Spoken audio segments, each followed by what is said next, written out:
right, we're here with Coach Matt Shay. We're with Cayden Pfalzer, Tyson Totten from Pembroke. Cayden, I'm going to start with you real quick. You know, getting 1,000 points this year, and I know Tyson's 1 point away from it, but, you know, what did that mean for you this year? And, you know, because, you know, Pembroke kind of gets shoved off to the side because you guys are so out in the middle of nowhere. No one really knows about you guys. What did that mean for you just to reach that mark? Yeah, just looking back on all like the 4 years I played, all the games I played, all the time I put in, just felt great. You know, to be able to do it the way you did with the dunk, and you know, just kind of showcase what your game has become. You know, what was that like, and you know, how much work have you put into this to get where you are today? That was one of my first dunks of the season, but it got really loud in there. I didn't know if I was going to get it, but we put a lot of time in in the weight room, especially in the summer. You know, Coach, to see him get to that level, you know, the 1,000 point mark's a huge thing, and it says a lot about a student athlete. You know, what did it mean for you to see him become one of the only people in Pembroke history to get to that point? It was pretty cool. You know, we only had a handful of players in the past that had reached that milestone. So for Cayden to get it was a pretty big deal. And then, you know, the time that he's put in, you know, and over the years, you know, as a freshman, we knew that he could shoot it. He's always had that ability. But, you know, like he mentioned, the weight room, he's really built up his body. And then all the time that he spent in the gym, whether it's, you know, workouts at Pembroke or camp in the summer or leagues, you know, really expanding his game and you know, being a guy that can score, whether it's shooting the ball or getting it in, you know, so it's really been a joy to see him improve as a player. And then obviously like that milestone to get it's pretty awesome. Then you can't get it in any better fashion than with the dunk. So that was a pretty cool way to do it. Exactly. You know, Tyson, you're 1 point behind. Granted, you have another year left after this, but still, you know, you're on the verge. How much did you want that the other night just to get it against Oakfield and in the final regular season home game? Yeah, I wanted it a lot, but I'll have to get it next game. It's all right. You know, what's it mean for you to be the second player this season to reach that mark on the same team? Yeah, it's cool. It's me and Cayden put a lot of work in the off season, lifting and in the gym. It's fun to see it pay off. You know, Coach, obviously, too, they have similar aspects to the game, but really a little bit different. You know, what's it been like seeing Tyson grow and, you know, get to this level where he's reaching this mark in his junior year, not even just his senior year? Yeah, I mean, Tyson, these two guys have followed like a real similar path, and they're both gym rats. You know, the time that they spend in the gym is you know, I take that time that they spend in versus anybody in the county or anybody in the league. You know, I don't think anybody's put more time in than these two guys have. So, you know, to have two guys doing the same year, you know, it is really special. It's really cool. But, you know, they've spent a lot of time working and you know, truthfully, they spent a lot of time in the gym together. You know, the day after we lost in the semifinals last year, these two guys were in the weight room, even when it wasn't a team lift. Like, they just knew that they needed to get stronger. And, you know, and that's one of the things I tell our young guys, you know, like, these are the examples to follow. If you want to be good, if you want a great high school career, you got to be willing to put in the time. You know, there's a lot of kids that say they want to be good, but very few guys are willing to put in the time, and these two guys have done that. So it's really neat. You know, kind of getting back what I was going with Cayden, you know, being in Pembroke, you're way on the outskirts of Section 5. You're probably closer to Section 6. You kind of get forgotten in the mix. You know, middle of the year, you guys are rolling. You're not ranked in the state. You know, do you guys care about any of that, or do you just go out there and do your thing? And what do these guys think about that? We don't really care about it. We just play. We saw that Byron Burgeon was ranked, and we really wanted to beat them. Mm-hmm. We come down quite a lot. Yeah, you know, and Coach, Oakfield is ranked too, and you know, all these other teams, and you guys are, you know, beating teams left and right, 19 in a row. You know, do you tell them about it? Do you guys talk about it, or do you just continue to just tell them to keep focused on what they're doing? We don't talk about it a ton in terms of like as a coaching staff. I mean, I know these guys are, you know, sort of prowling those websites and all those you know, things on their own. So, you know, we really try and focus on like just doing what we do and making sure that we're getting better every single day in the gym. And I think I can give like Alex actually a little bit of credit. I think he was tweeting at the New York State Sports Writers Association after one of our games, like, you know, why is this team not ranked?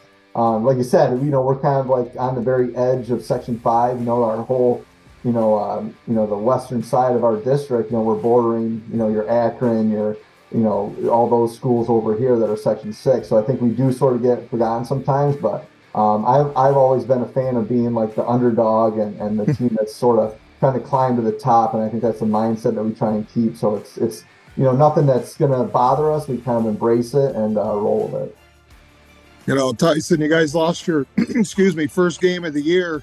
When was it this season, after that you guys really started to feel it and feel like, okay, we got something really special here? I feel like this season coming up, we always thought we were going to have a good team this year. I thought after that first loss, it kind of motivated us more to just continue to work. And then since then, we haven't lost. So absolutely. When you see teams like Oakfield win and Notre Dame win, and how much does that motivate you? That you get to play these guys at least once, sometimes twice a year, and you got some good competition that you're getting along with your out of league schedule. Yeah, it's always good to push ourselves against these good teams and get better.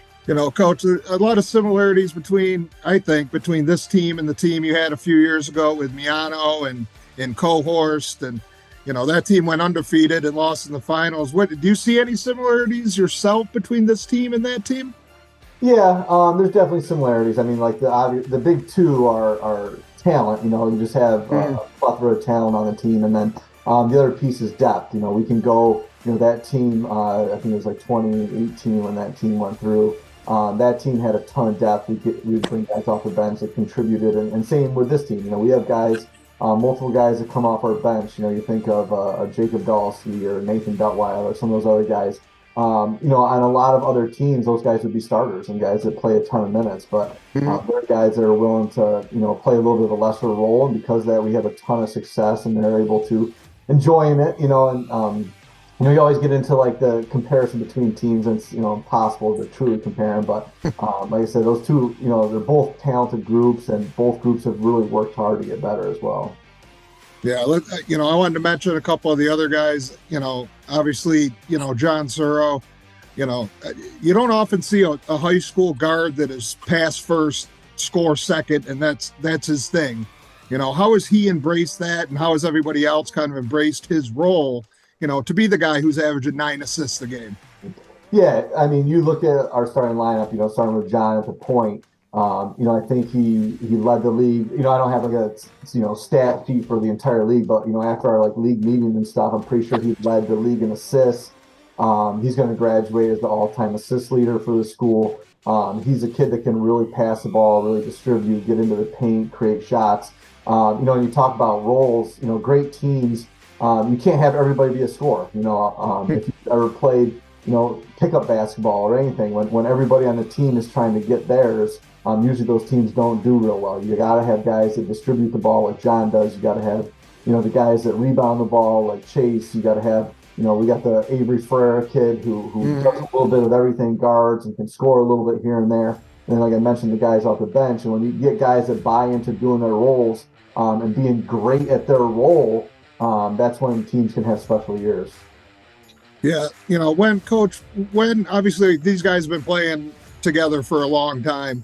When did you and a staff kind of realize, a couple years back maybe that in a couple years down the road, this team's going to be something special? Yeah, so we as a staff, we really pride ourselves on kind of being aware of the kids that are coming up through. I'm really fortunate to have a great staff with me, Larry Cohorst, who's one of the few other 1,000-point scorers in the district. Corey Coe is our JV coach. He does a great job with our younger kids, but we work with the kids kind of all the way up through. And we knew this group, from the time they were in, 5th, 6th grade, we knew that this group was going to be a talented group. I remember when they played at halftime of one of our varsity games, I remember my mom was up at the game and she commented on this group, seeing them as like 5th and 6th graders. She knew that they were a talented group. So, we've had, some high hopes for these guys, and they bought into all this stuff that we're selling in terms of working hard, and it's paying off for them. Cayden, obviously a tough bracket ahead. I'm sure you guys aren't looking farther ahead than your next game, but, seeing that bracket, and do you guys realize the challenge that lies ahead to get to that title?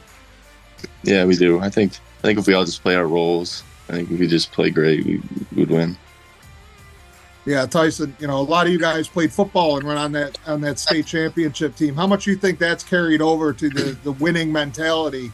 Kind of the way Oakfield has done it in the past with their football team. How do you think that's kind of happening with you guys this year? Yeah, I mean, these players, they get used to winning, and it does carry over between sports, which is good for our program.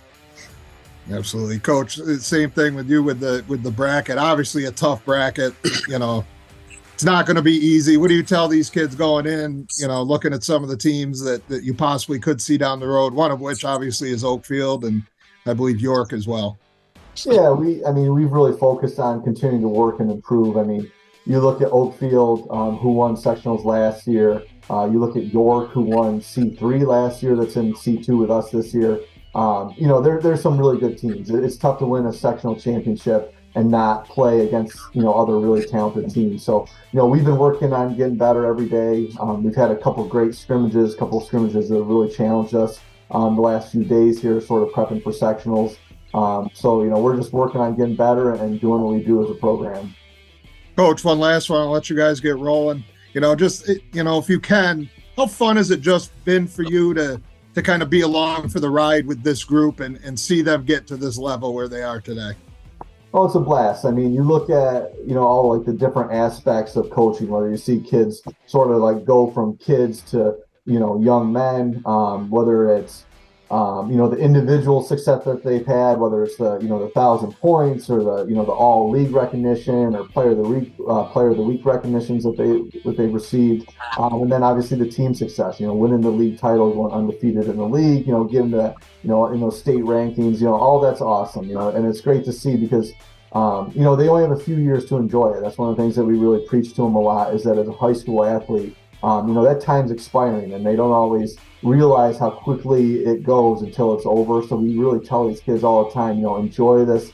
I've never had a player come back to me and say, I wish I didn't put that time in the gym. It's always kind of like the football, I wish I would have worked harder. So, to see these guys work hard and spend that time in the gym and then enjoy that success is really enjoyable as a coaching staff. Awesome. Sounds good, guys. Good luck going forward. Thanks so much for joining us.